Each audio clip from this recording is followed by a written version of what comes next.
Hi friends, welcome back to value investing. एक retail investor के portfolio में कितने स्टॉक होने चाहिए उसके ऊपर हम लोग डिस्कशन करेंगे।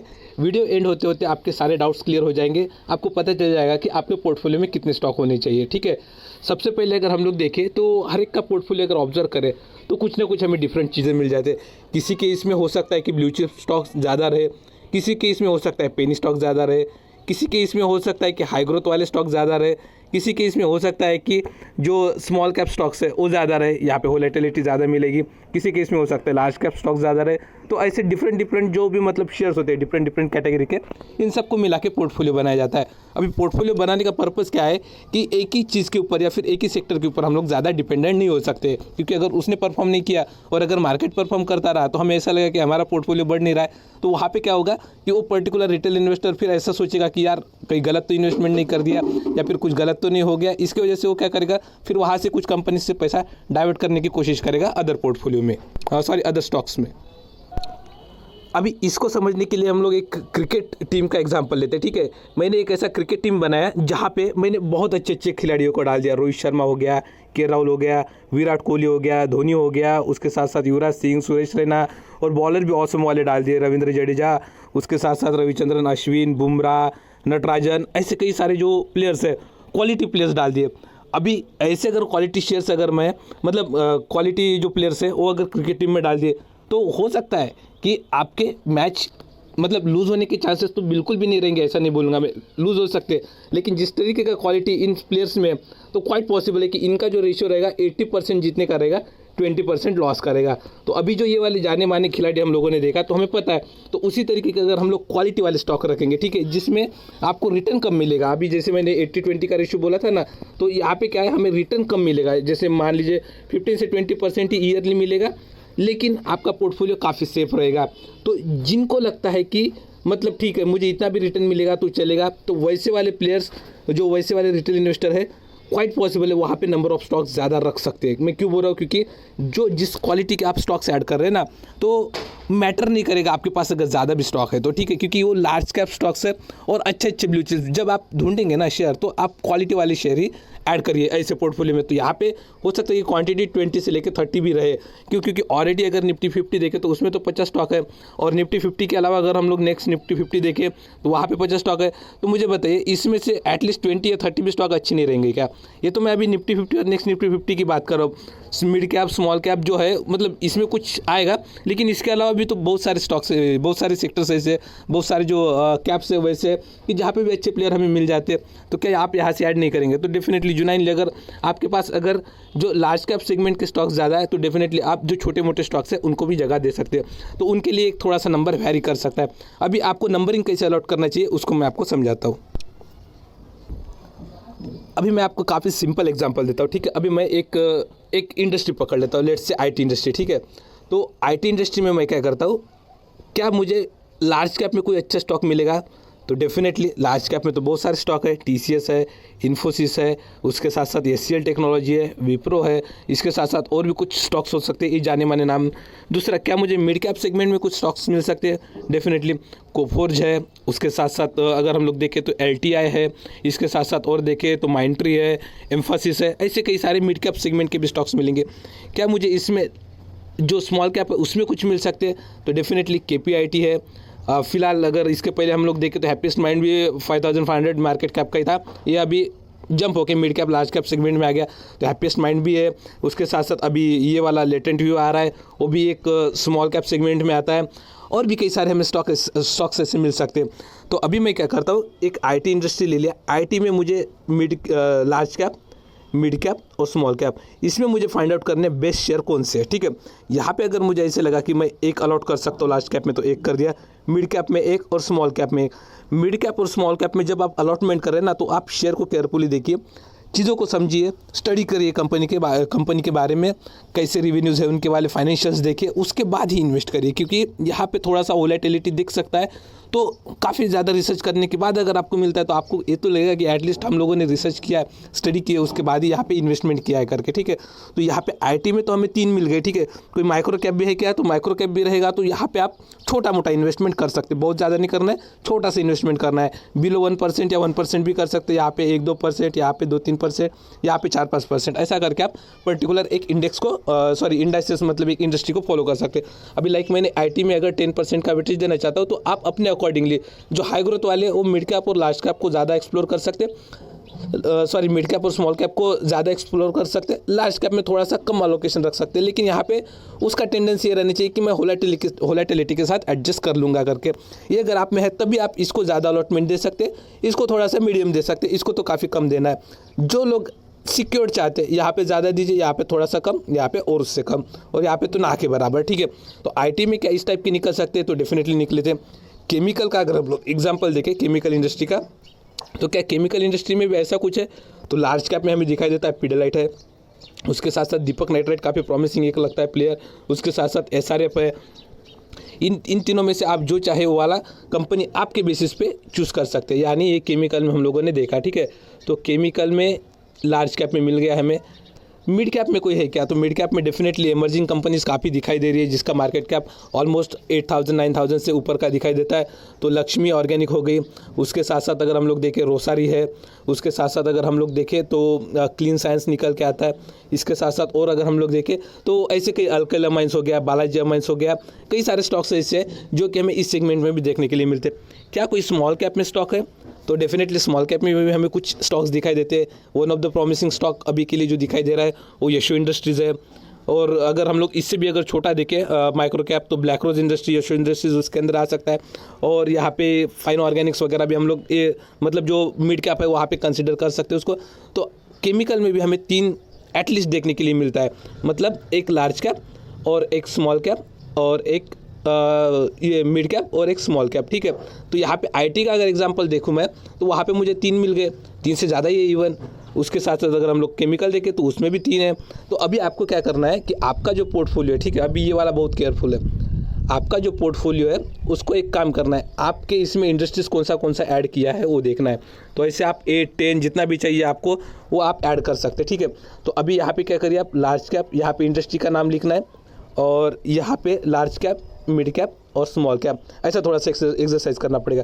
अभी जब मैं बैंकिंग की बात करूँ तो यहाँ पे लार्ज कैप में मुझे कुछ मिलेगा क्या, डेफिनेटली HDFC बैंक है, और अगर लार्ज कैप में मैं NBFC में देखूँ तो मुथूट फाइनेंस या फिर बजाज फाइनेंस।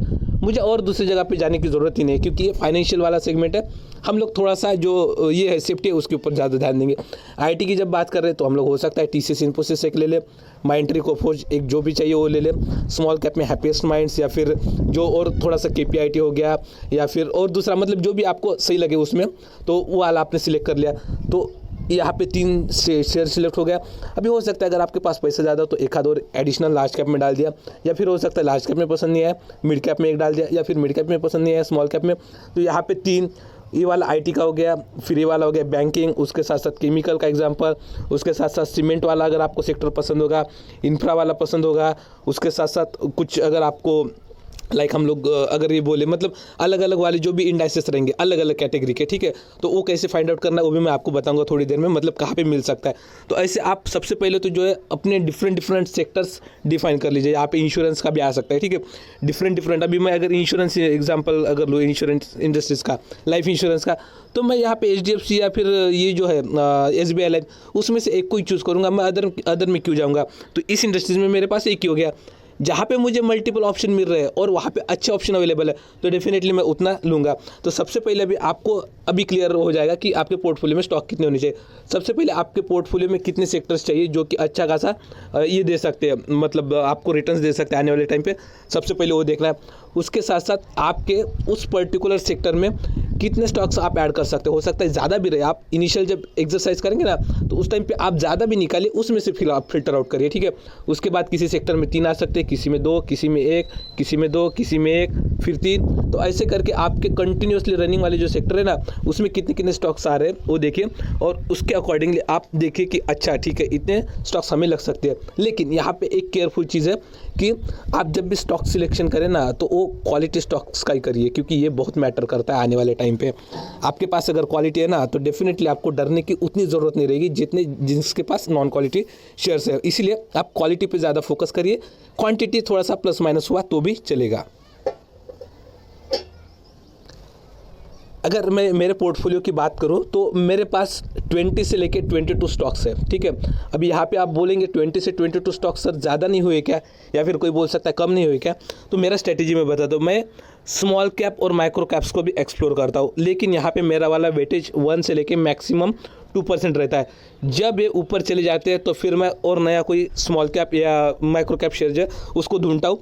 अगर उसमें से कोई एक और ऊपर चला गया तो फिर और मैं ऐड करता हूँ। तो इससे होता क्या है कि मैं काफ़ी लो प्राइस पे कुछ शेयर्स को ले पाता हूँ और वो आगे में जंप होके यहाँ पे लार्ज कैप में बन जाते हैं। जैसे अगर मैं एग्जांपल बताऊँ आपको, तो यहाँ पे सबसे पहला तो है हैप्पीएस्ट माइंड्स का, ठीक है। जब उसका मार्केट कैप अराउंड 5500 था, उस टाइम पे मैंने इसको पिक किया था। अभी कुछ 18,000 या फिर 20,000 के आसपास इसका मार्केट कैपिटलाइजेशन है। सेकंड मैंने एक न्यूजन लिया था, न्यूजन भी ऑलमोस्ट कुछ 1500 के आसपास का मार्केट कैप था, उस टाइम पे लिया था। अभी ये यहाँ पे बढ़ता हुआ दिखाई दे रहा है। यमटार भी मैंने लिया था काफ़ी कम प्राइस पे, अभी यहाँ पे भी मुझे 2 टाइम्स यहाँ पे ये हो रहा है प्रॉफिट। तो यहाँ पे क्या है, ये वाले शेयर्स को अभी ये इसको तो मैं माइक्रो कैप्स नहीं बोल सकता, लेकिन ये स्मॉल कैप्स के एग्जांपल दिए मैंने, ठीक है, जो कि जिसका मार्केट कैपिटलाइजेशन लेस देन 5000 या 5500 कंसिडर कर सकते हैं। इसके नीचे था जब मैंने इसको पिक किया, और अभी ये अच्छा खासा अपने मार्केट कैप से ऑलमोस्ट मोर देन 2 टाइम्स तो हो ही गए हैं, ठीक है। ऐसा वाला एग्जाम्पल यहाँ पे अभी दिखाई दे रहा है। कई सारे और जो स्मॉल कैप स्टॉक्स है जिसको मैं अभी एक्सप्लोर नहीं कर सकता हूँ, क्योंकि क्या है, जब तक वो ऊपर के सेगमेंट में नहीं आएंगे तब तक मैं बताऊंगा नहीं, क्योंकि सबसे ज़्यादा रिस्की ये होता है, मतलब रिस्की जो इन्वेस्टमेंट होता है उसी में होता है। और अनजाने में कोई अगर मुझे देख के फॉलो करके अगर उसमें इन्वेस्ट कर देता है तो डेफिनेटली वो प्रॉब्लम हो सकता है। इसलिए मैं उसके नाम अभी आपको एक्सप्लोर नहीं करूँगा। आने वाले टाइम पे हो सकता है कि जब वो बड़े हो जाएंगे तब मैं आपको दिखा दूंगा। तो मेरे इसमें जो मैंने बोला था कि 20 से लेकर 22 स्टॉक्स है, ठीक है। तो इसमें से 5 से लेकर 6 स्टॉक्स ऐसे जिसमें मैंने वेल रिसर्च किया और उसको मैंने अपने जो स्मॉल कैप है और जो माइक्रो कैप्स होते हैं उस सेगमेंट में ऐड किया है। तो एक्चुअल में अगर देखें आप, मेरे पास क्वालिटी शेयर्स तो वो 15 से लेकर 16 ही है, ठीक है। इससे ज़्यादा मैं यहाँ पे रखता नहीं हूँ। अभी इसके पीछे का भी रीज़न है, जितने ज़्यादा आप स्टॉक्स रखेंगे ना तो उतना ज़्यादा एवरेजिंग आपके पोर्टफोलियो में होगा। एक तरीके से हो सकता है पॉजिटिव भी इम्पैक्ट करे, एक तरीके से हो सकता है नेगेटिव भी। एग्जांपल देता हूँ, आपके पास मान लीजिए 15 स्टॉक्स है, इसमें से अगर आपके 7 चल गए और 8 नहीं चले तो आपके रिटर्न्स एवरेज हो जाएंगे। लेकिन इसमें से अगर आपके 10 चल गए और 5 ऑन एन एवरेज भी है ना, तो भी आपका रिटर्न अच्छा खासा बन सकता है। और 10 में से आपके अगर 12 चल गए और 3 मीडियम भी चले तो आपके रिटर्न्स काफ़ी ऑसम हो सकते हैं। मेरा फोकस रहता है कि 12 स्टॉक्स को मैं रन करूँ, 3 स्टॉक्स प्लस माइनस परफॉर्म किए तो भी चलेगा। और ये जो बाकी के 5-6 बचे हुए ना, उसके बारे में मैं सोचता भी नहीं, क्योंकि यहाँ पे हार्डली मेरा अलोकेशन रहता है 5% का, मतलब 5-6 स्टॉक में टोटल मिलकर। तो 5% से मेरा पोर्टफोलियो का कुछ बिगड़ने वाला नहीं है। मैक्सिमम मेरा अलोकेशन रहता है 95% ऐसे शेयर्स में जो कि मुझे अच्छे खासे returns they they. I hope कि आपको अभी क्लियर होगा कि आपके पोर्टफोलियो में कितने स्टॉक्स होने चाहिए। तो क्या किसी के पोर्टफोलियो में अगर 30 से ज़्यादा स्टॉक्स है तो क्या उसको ये मतलब स्टॉक्स कम करने चाहिए? तो उसके ऊपर डिपेंड करता है। अगर वो इतने सारे इसका फॉलोअप ले सकता है तो डेफिनेटली यस। अगर इतने सारे इसका फॉलोअप नहीं ले सकता है तो डेफिनेटली आप चाहे तो कुछ क्वांटिटीज़ कम कर सकते हैं। मुझे पता है कि मतलब ये थोड़ा सा हार्ड काम है किस तरीके से करना चाहिए, लेकिन आपको जैसे मैंने बोला था, आपको इसके पहले वीडियो में बताया था मैंने कि आपको खुद को उस तरीके का बनाना पड़ेगा, उसके बाद आप ऐसे डिसीजन इजीली ले सकते हैं, ठीक है। जब तक आप बनेंगे नहीं तब तक आप अर्न भी नहीं कर पाएंगे और इस टाइप के डिसीजन भी नहीं ले पाएंगे। किसी का अगर 100% का अगर शेयर बढ़ जाता है, मतलब उसको 100% प्रॉफिट होता है, तो उसको एवरेजिंग अप करने का मन नहीं होता है, जो कि एक गलत बात है। मतलब अगर क्वालिटी शेयर्स है और आपको पता है कि आने वाले टाइम पे इससे भी दुगना हो सकता है, तो डेफिनेटली आप उस टाइम पे उसमें एवरेजिंग आउट कर सकते हैं, ऐसा कोई उसमें प्रॉब्लम नहीं होता है। अभी ये मनी कंट्रोल का वेबसाइट है, यहाँ पे जैसे आप होम पेज ओपन करेंगे वहाँ पे इंडियन इंडाइसेस का आपको ऑप्शन मिलेगा। यहाँ पे अगर नीचे आते हैं तो यहाँ पे basically small cap, mid cap 50 जो है या फिर 100 जो है, उसको अगर आप ओपन करते हैं और उसमें स्टॉक्स में जाते हैं तो आपको पता चलेगा कि कौन से स्टॉक्स इस पर्टिकुलर इंडेक्स में इंक्लूड किए हैं। अभी हमारा फोकस रहेगा मेनली जो सेक्टरल इंडाइसेस रहता है ना, जैसे मैंने आपको बताया था कि सेक्टरल इंडाइसेस, ठीक है। अभी निफ्टी IT में अगर हम लोग चले तो यहाँ पे अगर आप देखें तो यहाँ पे मल्टीपल स्टॉक्स मिलेंगे। तो यहाँ पे जो है एक एक स्टॉक्स को जाके आप पर्टिकुलरली रिसर्च कर सकते हैं, जैसे LTI है, टेक महिंद्रा है, विप्रो है, इन्फोसिस है, TCS। तो इसमें से जो चाहिए आप, सभी अच्छी कंपनीज है, ऐसा नहीं है बुरी कोई भी है। रिटर्न्स के बारे में थोड़ा सा प्लस माइनस होता है, मतलब कोई ज़्यादा बना के देगा, कोई कम बना के देगा। हर एक का एक्सपेक्टेशन रहेगा कि कौन सा कंपनी, जो कंपनी ज़्यादा बना के देगा वो उसके पोर्टफोलियो में रहे। लेकिन उसके लिए फिर आपको स्टडी करना पड़ेगा, रिसर्च करना पड़ेगा कि किसके पास अच्छा खासा स्कोप है फ्यूचर का, जो अच्छे खासे रिटर्न्स बना के दे सकता है। ठीक है, तो वो आप यहाँ से एक्सप्लोर कर सकते हैं। सेकेंडली अगर हम लोग और पीछे अगर आते हैं तो यहाँ पे देखिए ये ऑटो का इंडेक्स है, तो यहाँ पे भी आप जा सकते हैं। अभी क्या आपके आसपास में जो चीज़ें हो रही है ना, उसको भी आप देख के, अभी आपको अगर लगता है कि आपके आसपास में टाटा मोटर्स ज़्यादातर बेचा जा रहा है, तो डेफिनेटली आप टाटा मोटर्स में इन्वेस्ट कर सकते हैं। IT में अगर आपका कोई भाई बहन या फिर आप खुद अगर TCS, इन्फोसिस में कंपनी अच्छी है, अच्छा परफॉर्म करे, तो डेफिनेटली आप उसे एक इनिशियल वाला जो है वो गेस लगा सकते हैं। ठीक है, लेकिन डिटेल में स्टडी तो आपको करना ही पड़ेगा, इसके फिनेंशियल्स वगैरह, उसको भी हम लोग किसी टॉपिक में कवर करेंगे कि कैसे करना है करके। फिलहाल यहाँ पे PSU बैंक यहाँ पे तो मैं रिकमेंड नहीं करूँगा। फाइनेंशियल सर्विसेज में अच्छा खासा स्टॉक्स आपको मिल सकता है, जहाँ पे बैंकिंग वगैरह, प्राइवेट सेक्टर की बैंकिंग वगैरह आएगा, और उसके साथ साथ NBFCs भी आएगा।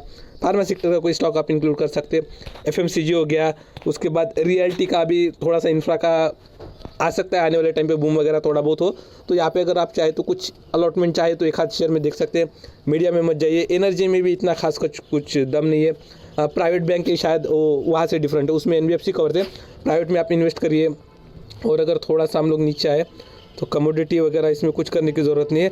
हेल्थ केयर में अगर आपको चाहिए तो वहाँ पे आप आ सकते हैं। कंज्यूमर ड्यूरेबल में पॉलीकैब, हैवेल्स है, और भी अन्य सारे जो रहेंगे, एस्ट्रल हो गया, और भी कई सारे होंगे, वो यहाँ पे कवर होंगे।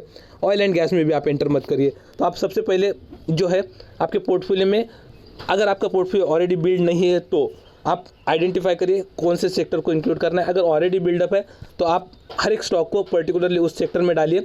एक सेक्टर में आपके पास कितने स्टॉक्स हो रहे हो देखिए, बहुत ज़्यादा स्टॉक्स है कम करिए, बहुत कम है अगर आपको लगता है कि अपॉर्चुनिटीज़ है यहाँ पे बढ़ाइए, नहीं है ओके लग रहा है आपको, उसको रहने दीजिए। ऐसे आप एक बार फ्रेगमेंटेशन कर दीजिए और उसके बाद आप स्टडी करिए। डेफिनेटली आप अपने पोर्टफोलियो को वेल मैनेज कर सकते हैं, ऐसा मेरा पर्सनल बिलीफ है। आई होप ये वीडियो आपको कुछ हेल्पफुल रहा होगा। अगर हेल्पफुल रहा है तो वीडियो को लाइक करिए और इस चैनल को सब्सक्राइब करिए। Thanks for watching this video.